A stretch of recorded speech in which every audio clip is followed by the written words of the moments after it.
The Hydrangea Valley never fails to impress. It's looking really, really good, even with the drier spell of weather we've had.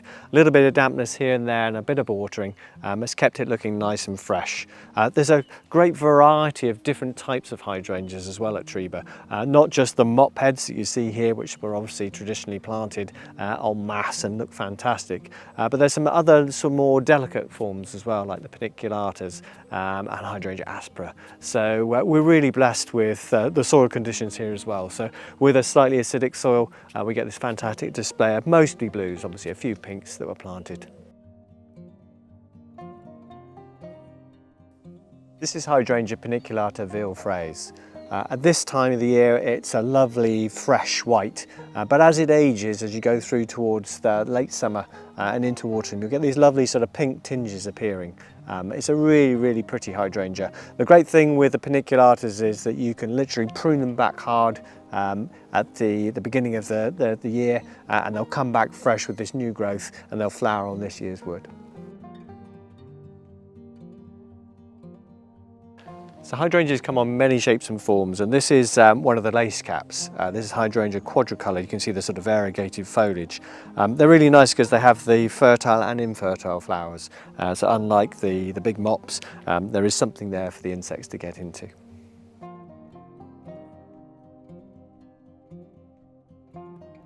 So a lot of hydrangeas actually benefit from a bit more moisture, but one that is actually quite good tolerating dry conditions is Hydrangea quercifolia. You can see these oak-like leaves. Has these really nice panicles of flowers as well, similar to the paniculatas. But what it has as a bonus is a wonderful display of autumn colour from these leaves as they change before they drop in the winter. Another fantastic hydrangea, and one that's really unusual in the sense it has these lovely coloured stems, these black stems, is Hydrangea zorro. It's another lace cap, so you can see the sort of fertile and infertile flowers. But it's really the stems as well as the colour in those flowers that really make it stand out. So this is a rather unusual hydrangea. This is Hydrangea Aisha. It has these very sort of tight flowers, so they don't actually open fully and flatten out, so very much more sort of rounded, but still very pretty in its own form.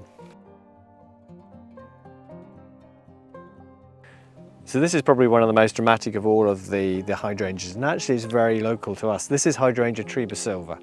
So it was actually found by a couple of Dutch nurserymen growing in the valley here. And you can see it's got similarities to Aisha, but it does open up and it flattens out more.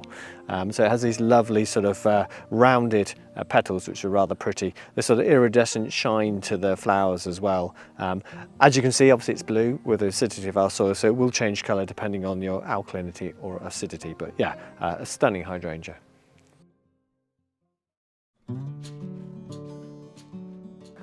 So if you're going to go for a blue, go for a really good blue. This is Hydrangea enziodorm. It has this wonderful dark blue flowers, really good obviously in the acidity of our soil, you get that colour.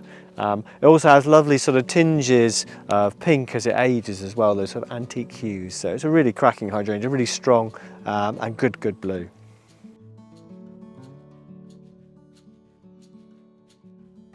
Probably one of the most widely planted of all the hydrangeas in the valley is Hydrangea generale vicentessa de Verbrère. It's one of the sort of nicer sort of powdery blues, so not quite so dark as enziodorm, but it has these really nice large heads, does really well in the garden, and you get this lovely sort of antique sort of hues. As it changes colour, it goes these sort of lovely sort of greeny tinges to it, so it holds its flowers really well for a long time.